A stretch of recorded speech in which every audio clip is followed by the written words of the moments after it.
Well, good morning, everybody. It is, or good afternoon, evening, as the case may be. It is December 30th, 2020. And today's topic is going to cheer you up for sure. It's called American Seppuku. So before we start talking about what American Seppuku looks like, maybe we ought to have a look at what Seppuku is for those of you not familiar with the term.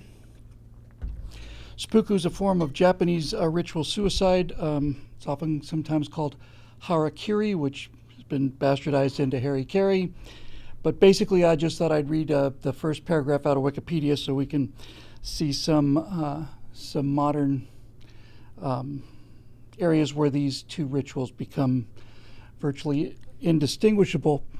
This is from Wikipedia. Seppuku, or cutting the belly, sometimes referred to as harakiri, or abdomen or belly cutting, is a native Japanese form of ritual suicide by disembowelment.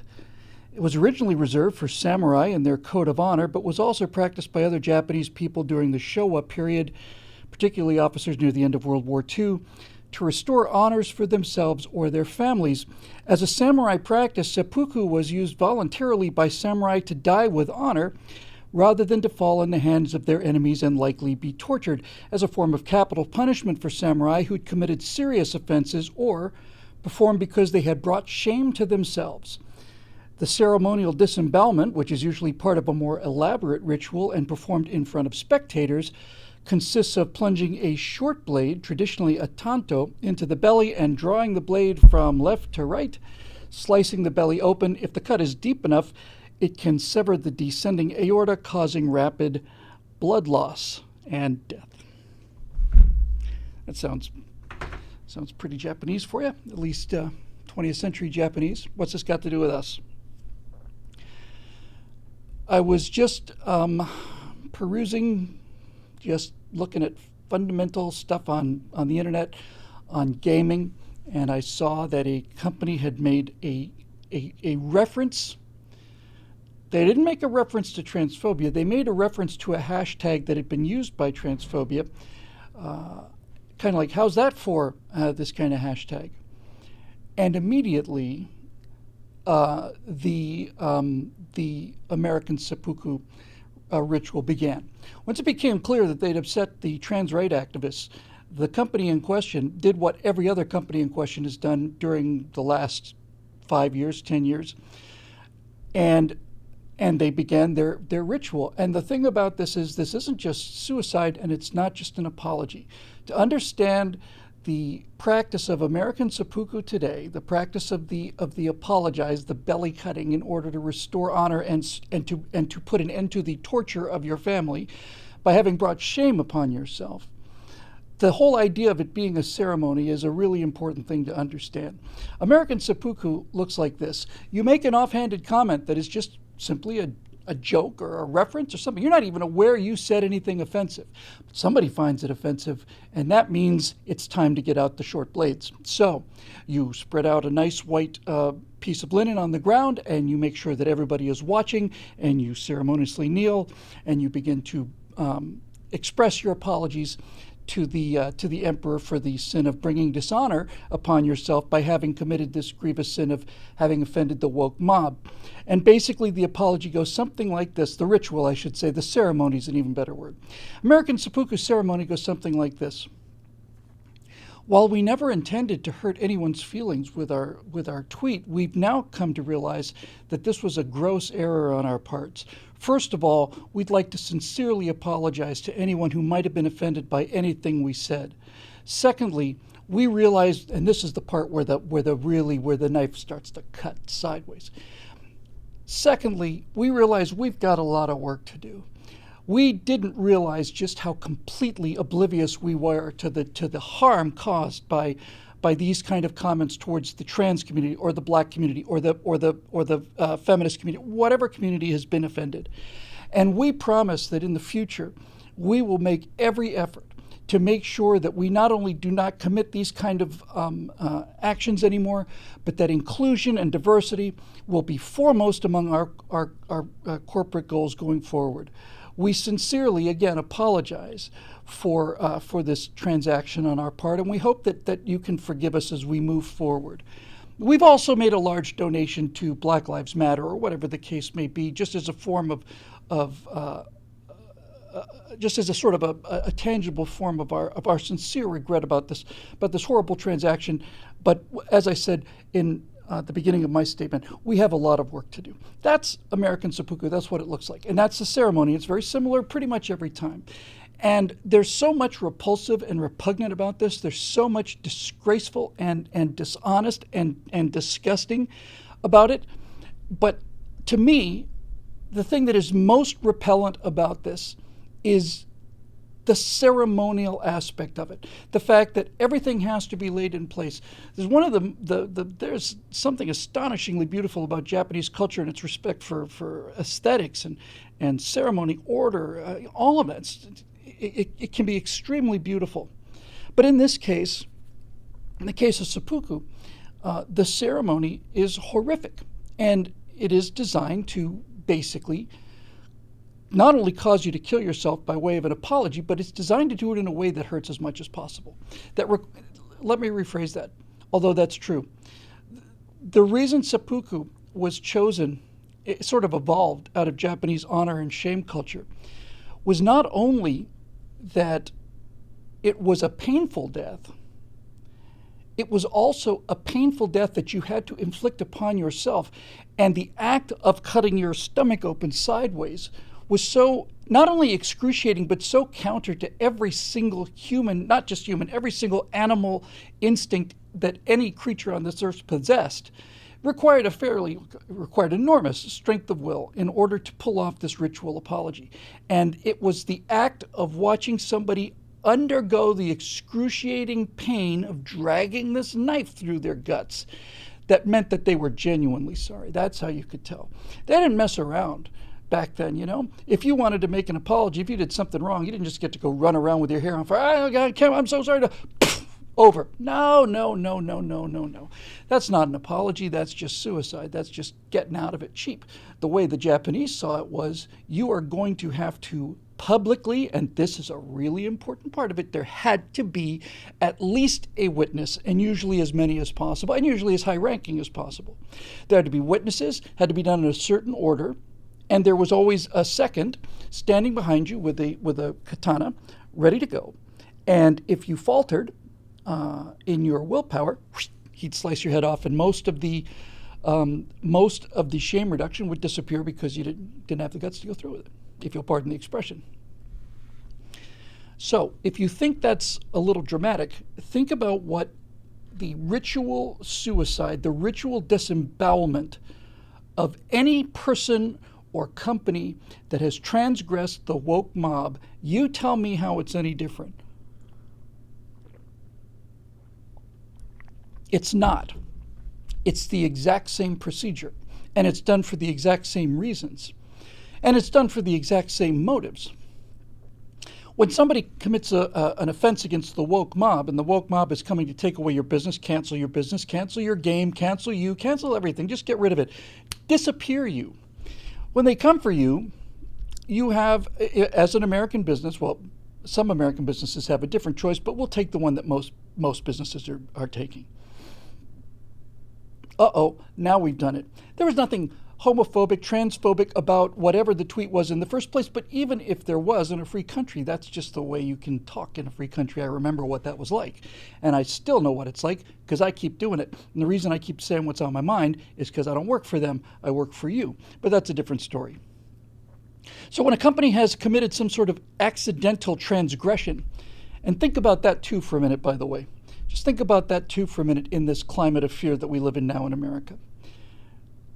You don't even have to have intended to cause offense. In fact, you could be the kind of person who genuinely, honestly believes that trans rights are really, really important and that they're not exaggerated. And furthermore, your company could be actively employing as many trans people as they wanted to, but it doesn't matter if you accidentally say something, link to something, use a hashtag that you were unaware of, was not supposed to be used ironically in any way, commit any of these thousands of transgressions. That's the other thing too, by the way, that makes American seppuku so similar to Japanese seppuku. The Japanese system of honor and shame that existed prior to their liberation from the two blinding bright white lights of freedom, that changed this horrific aspect of their culture and turned them into a modern and prosperous nation, was filled with any number. Japanese culture pre end of the war, Japanese culture was filled with any number of transgressions that you could make that would vary in scale, from something that required a medium bow to something that required a low bow to something that required the lowest bow possible to something that required seppuku, depended on how big your honor offense was. And we have that sort of thing here, except pretty much nowadays all of those intermediate bows are pretty much gone because the woke mob wants to see the blood. They want to see the red blood on the white linen. That's what they're looking for. That's the apology they want. And so a modern company that makes this kind of error realizes, okay, we've done it now. So in the same way that a Japanese samurai or a Japanese army officer, naval officer, whatever, anybody who had to make this ultimate form of apology, what they're doing when they make this calculation to do essentially the hardest thing there is to do. It's tough to kill yourself, and it takes a lot of misery to get there. But when you find people who are trying to kill themselves virtually every time, almost without exception, really, you find people who are ready to commit suicide. They want to do it as painlessly and as quickly as possible. They want it to be over. They either want to go to bed, they slowly fall asleep with gas, or they want to jump off a building or shoot themselves in the head or whatever. They just want it to be over. But seppuku is different. That is intended, not just a byproduct of the belly cutting, is that it takes a while. That's the reason they do it. They could just plunge a dagger into their heart if they wanted to, but that's not going to cut it, if you'll pardon the expression. What has to happen is you have to endure pain at your own hand for a significant period of time for the apology to really count. So if you're a Japanese army officer, let's say, or a naval officer, I know that story a little bit better, and you have had your command ship blasted out from underneath you by an American submarine or dive bombers or whatever the case may be, and you fell into the ocean. You meant to go down with the ship, but somebody pulled you out of the water and you survived. Well, now you have to apologize for the loss of your ship. And as a historical parenthesis, Yamamoto really came down hard on the Japanese admiral and captain, saying, "You can't do this. We need you. You cannot kill yourself and go down with your ship. We need you." Usually didn't matter. Now you've got to make this formal apology to the emperor. And so the person making the decision, the individual officer, is basically saying to himself, okay, I can't really run, it's not like I can run, but I could just simply kill myself. I could just shoot myself or drown myself or whatever. But if I do that, then the dishonor and the shame will continue to remain on my family. The only way for me to clean my family's name, the only way for me to wipe away the dishonor that I've caused by surviving or whatever the case may be, not by going in there and basically writing, F the emperor on the side of the palace wall, by doing something like swimming for your life or whatever the case may be. Only way to wipe that out for my family's sake, for the survivor's sake, is for me to undergo this horrific seppuku ritual. So they would basically do it because they knew that these minutes or 10 minutes or 20 seconds or whatever of intense agony and monumental self-destructive willpower would buy their families atonement for the mistakes that they've made, for the errors that they made. And so it is exactly the same with American companies or institutions, not just corporations, institutions as well. And individuals do it as well. But usually that has to apply to a celebrity. Because, frankly, the emperor doesn't care if serfs or peons commit seppuku. They just want them to kill themselves. Seppuku is reserved for the elite class. It's reserved for the nobility. So as I saw with this quote from this one gaming company, and as I've seen hundreds and hundreds and hundreds of times in the last 5 or 10 years, what happens is the company sits down and they basically have an emergency meeting. They say, oh my God, now we've done it. What did we do? Well, apparently, Jim down there in our social media department used a hashtag, ironically, that apparently the trans rights movement has been using as a hashtag for the last several weeks now. He didn't know it, but he made a flip comment and attached that hashtag to it, and now the trans rights people are after us. Okay, all right. Well, if we don't do something about this, this is their perception, then that's the end of the company. So we're going to have to make a sacrifice. And the easy sacrifice is, needless to say, the person who committed this awful sin of saying something that he didn't even understand or she didn't even understand was offensive in the first place, that person's going to get fired, and they'll never work again either, probably, when it becomes clear why they were fired, because of their racist hatred or their transphobic hatred, but that's small fry. And then the company basically puts together the ritual. And the ritual is the apology that comes in that particular order. Number one, we did not realize we were offending anybody, but that's no excuse, because that's the easy way out. That's shooting yourself in the head. We didn't realize that we had committed this offense against this horribly oppressed community, but that's no excuse. We didn't know, but we should have known. I, meaning the company or the individual, maybe it's a president of a company, it's usually just a company statement. We bear full responsibility for this appalling offense against the human condition. We never intended to hurt anybody in that way. And then comes a brief statement of all the things that they've done to show that they had been loyal servants of the emperor the whole time. We'd always thought that our inclusion programs and the diversity program, there's always a little bit of a kind of a, well, we thought we were doing everything we could. Turns out we were wrong. We were so wrong. So there's a little appeal to the record and to the loyalty to the emperor, but basically that's also doesn't help. In fact, makes things worse. So basically just kind of gloss over that. And then they issue the apology, which is the actual cut, the first kind of incision.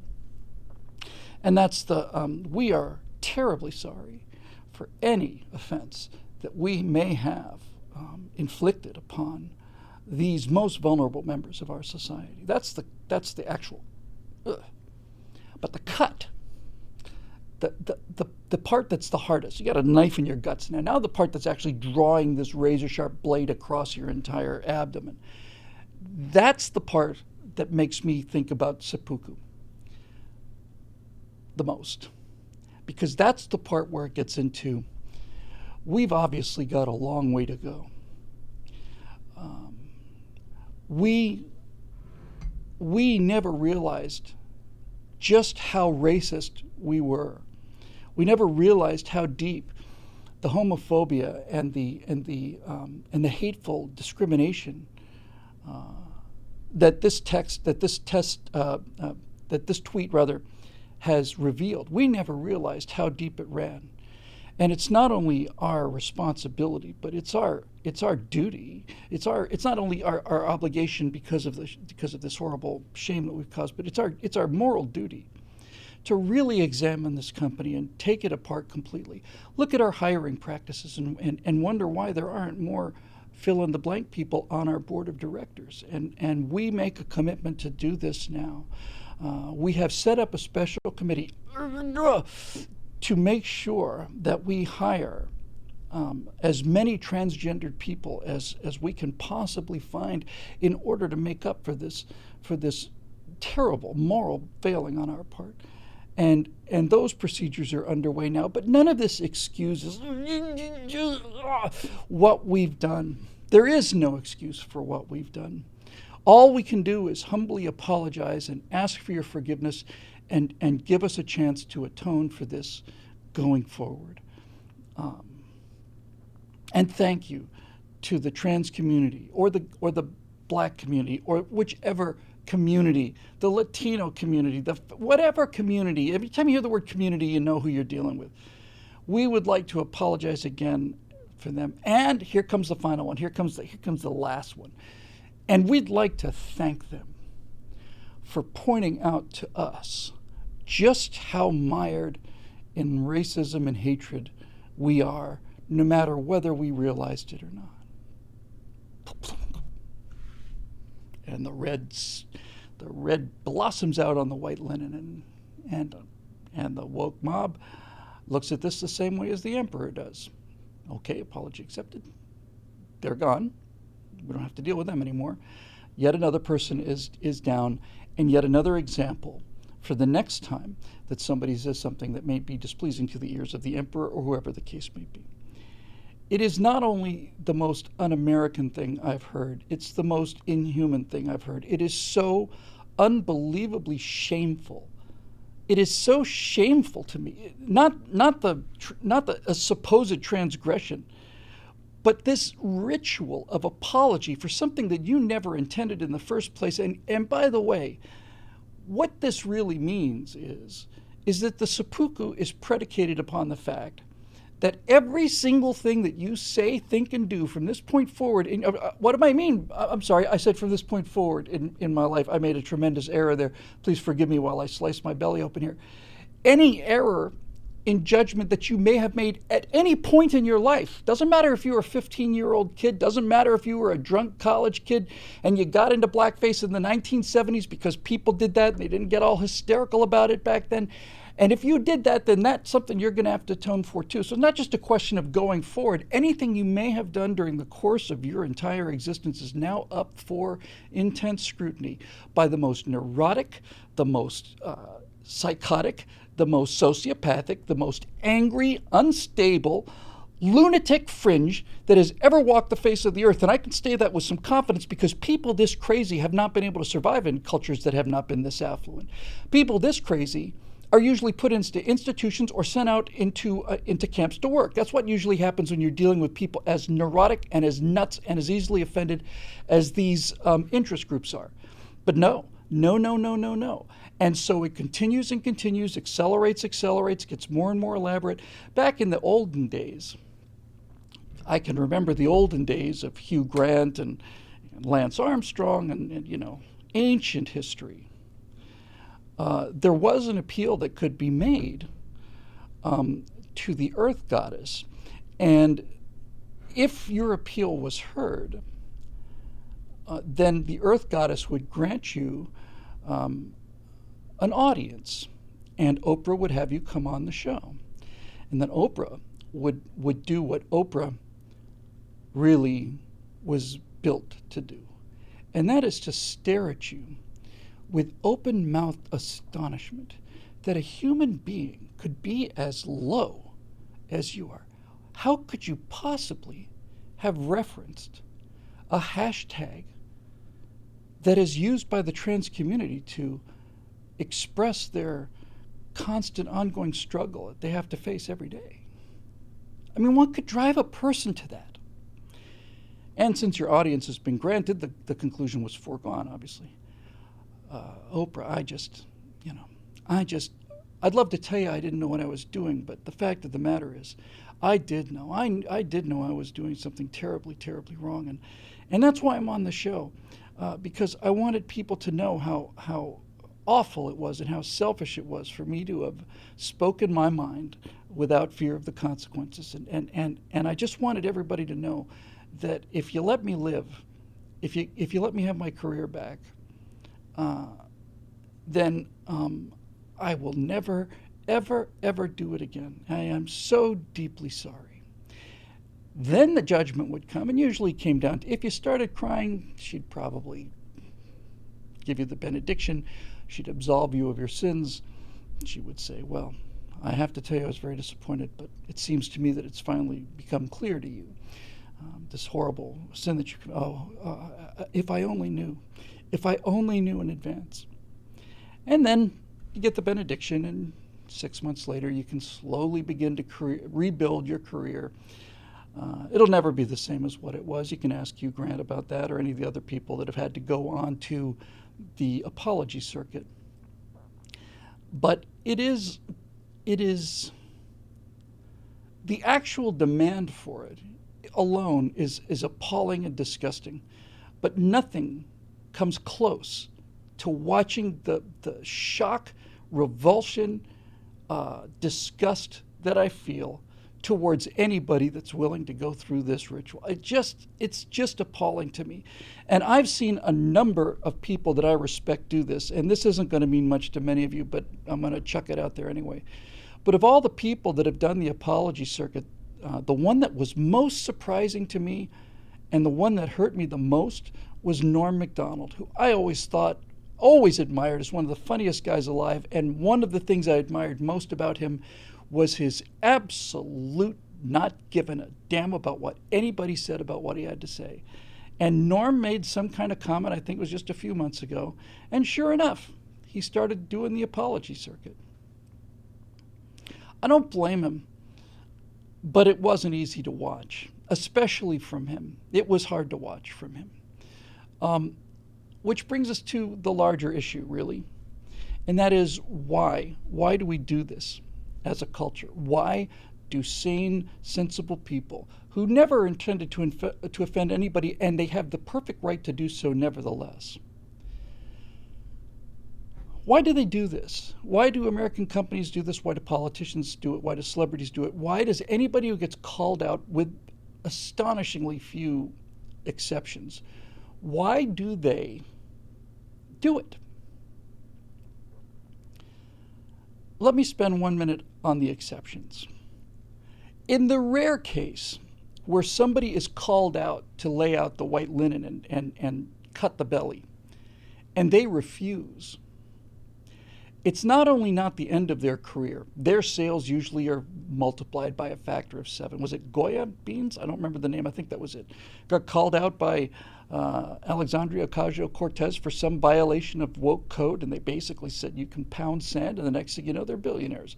Because there's still enough people in this country who are disgusted by this kind of thing to stand up for anybody who stands up. If you stand up and say what you need to say, which everybody should have said, which should have been said from the beginning, which is F off, you insane, neurotic crybaby. You need to get some professional psychological help.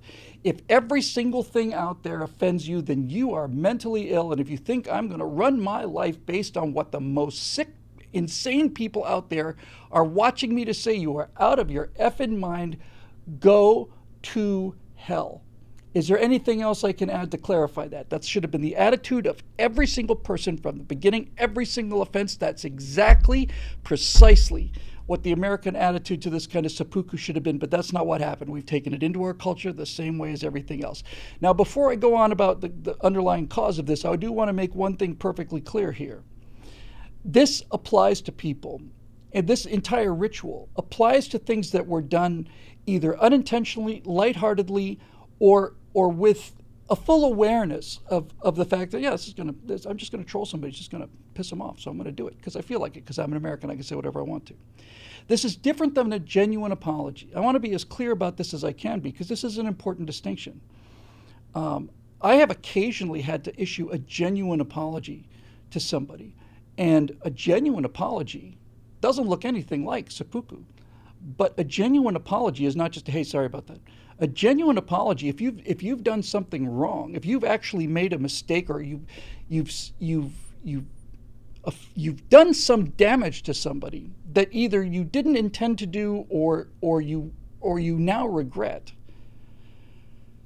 You're driving drunk and you run into a car and you kill somebody, for example. That requires a genuine, heartfelt apology. And that is not enough, as everybody knows, but nevertheless, that's what it calls for. And a genuine, from the heart apology is, in fact, one of the most noble and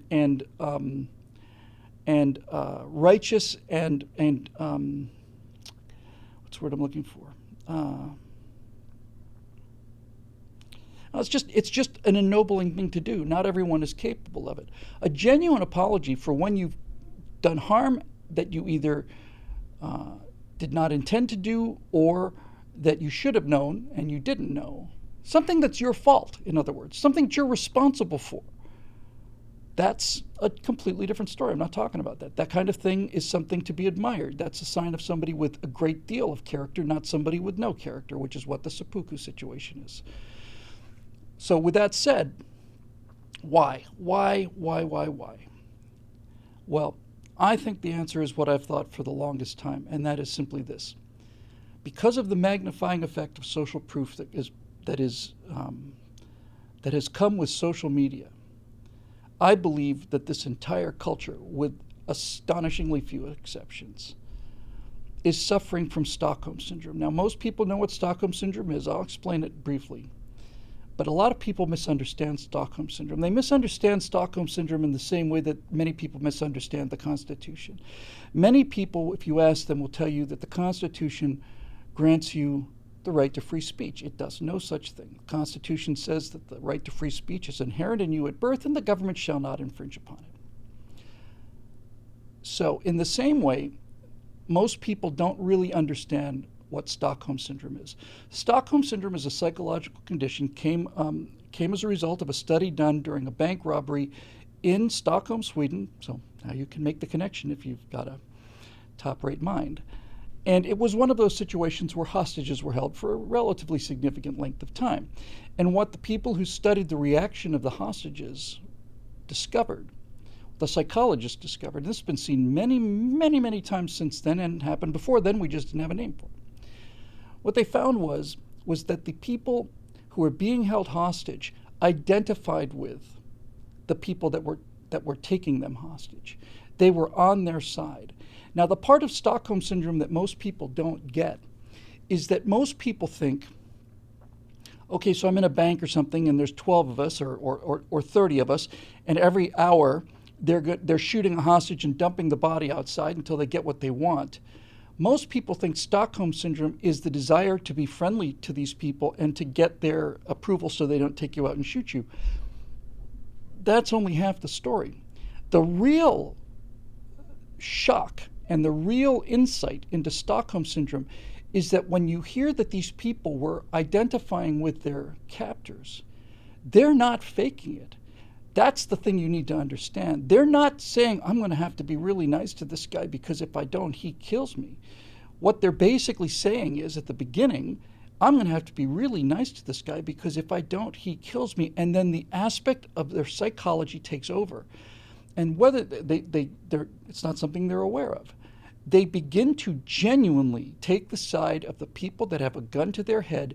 It's an automatic psychological response. It's driven by pure terror, but it's very, very real. And in some extreme cases, I suppose Patty Hearst might have been an example of this with her in the Serbian Liberation Army back in the 70s, I guess it was. In some cases, you can find somebody who's been taken hostage and had their life threatened by an external group that by all rights you should hate and despise. And after a certain period of time, you become so convinced that they're right that you start acting on their behalf. In other words, Stockholm Syndrome full blown means that the hostages are now saying basically, don't kill these people. For God's sakes, you have to kill somebody, kill us. There's got to be a better way. Kill the prime minister, kill somebody, but don't hurt these people because we're on their side. And it becomes an identification with the people who have a gun to your head. And that is exactly what's driving this. Our entire society now is so terrorized because it's past the point of mitigating financial damage. You can make a case, it's a catastrophe of a case, it's a disgusting case, but you can make it that it's smart for a business to do this in order to not affect their sales. Well, one of the reasons we got to this place was a lot of attorneys gave the advice too during frivolous lawsuits. Saw this back in the 80s and 90s and probably earlier. You have a disgruntled employee and you fire them because they're basically stealing and they're not doing their job, so you fire them. Then they claim that you sexually harassed them. And they're going to threaten to sue you. You get a letter from their attorney.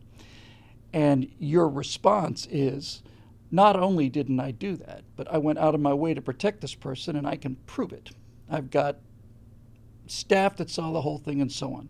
So we're going to fight this. And then your attorney says this, Bill, chances are you may be right, but this is going to go to a jury, so you need to understand this. If you fight this, you're going to be looking at $700,000 in legal bills. It's going to take 3 or 4 years to clear up. And once that money is spent, it is going to go to trial, and you could lose, which means not only have you endured 3 years of this horrible publicity plus $700,000 plus all of it, but you could lose in court, and they could stick you for punitive damages and all the rest of it. It could end up costing you $3 million. Now, if we offer them 50 grand, they'll go away. Which one do you want? And it is almost impossible to say, Oh, well, in that case, no, I'm going to stay with the $700,000 it's going to cost me to prove that I'm right on this, and understand completely that because of the nature of society, I've got a good chance of losing a case that I know I'm innocent of because of the mob mentality and because of the sentiment, and she's going to cry on the stand or whatever. And not only if I fight it is it going to cost me 10 or 20 times what it would cost me to settle, but I may end up losing not only the case, but my entire company. Otherwise, I can just write this check for this thing, and I'm not really going to miss the 50 grand. It's going to sting a bit, but if you're talking about a big company, it's a bit, but it's like, so that's the smart play. So that's what people do again and again and again and again and again and again and again. That's what they do. They do this thing that seems to be the smart play, and all it does is encourage other frivolous lawsuits when what should be happening from the beginning is the first time that this kind of thing happened, the people involved who were innocent should have said, I'm going to take this thing to the Supreme Court if I have to because we did not do this. And I'll be damned if I'm going to pay the Dane Guild. I'm not going to pay the Danes, the Vikings basically, I'm not going to pay them every year to not come in and rape and pillage my people. I'm not going to do it. We're going to fight them. If we'd done that from the beginning, then this victimization culture never would have taken root, but it has taken root, and like kudzu, it's utterly strangled this society. So, what do you do about it? Well, I would just say that there's enough in closing. I would say that there is some encouraging news out there for those of you who may be faced with this particular choice in the future. There is a good amount of evidence, in fact, there's overwhelming evidence to say that if you have the moral courage to stand up and say, I didn't do anything wrong, and I'm not going to apologize for something I didn't do. And I'm certainly not going to apologize to a bunch of whiny, neurotic children whose entire purpose in life is to put hardworking people out of business. I will be goddamned if I am going to apologize to a pink-haired creature with a nose ring who has decided that I need to go out of business because something I may have said may have hurt her feelings. She can go to hell, and your entire organization can go to hell, and the news media that's here, you can go to hell too. And anybody else who thinks that I've got to pay for having spoken my mind, you can go to hell. Hell's a big place. There's plenty of room for all of you out there who are demanding an apology for me for something that I did not do. I am not going to give you an apology. You can go straight to hell. And anybody who has a problem with that can go to hell too. I'm finished. Have a nice day. And walk out. Now, when you do that, what you find is that there are enough residual humans, enough residual adults, enough residual people with souls in this country, so that you will not only not go out of business if you do that, you will prosper. You will prosper because people want to hear the truth. People want to hear courage. They want to hear somebody stand up and say what's true. And they will reward you for it. And you will not lose your business. But if you apologize for something you didn't do, if you offend the left, and the left goes absolutely nuts, and they're screaming for your blood, especially if you're a conservative or something like this. How many times have we seen this too? You're, let's just say for the sake of the argument, you're a conservative and you say something that absolutely outrages the left. Okay, now you've got half the country angry at you. If you apologize, now you have the other half of the country angry at you. The part of the country you never liked, respected, or anything isn't going to suddenly like you because you've apologized. They just want your blood. If you back down on this, the people who were supporting you, the people who were correct to support you, the people who believe in things like free speech and all of this, they have nothing but contempt for you, and rightfully so. The example of this that comes to mind most clearly was a time during the whole kneeling during the national anthem, I think it was last year, where the entire team of some NFL team stayed in the locker room, and one guy came out there and put his hand over his heart and listened to the national anthem, and the whole country went, all right, dude, good for you, proud of you. And then the next day,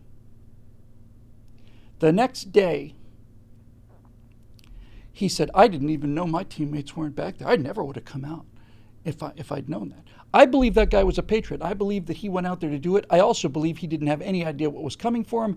And as soon as this was over, the social pressure got turned up so loud that he just cracked. We saw it with, was it Lil Wayne? It was a rapper, I think it was Lil Wayne, who basically was saying, I think Donald Trump's a pretty good guy.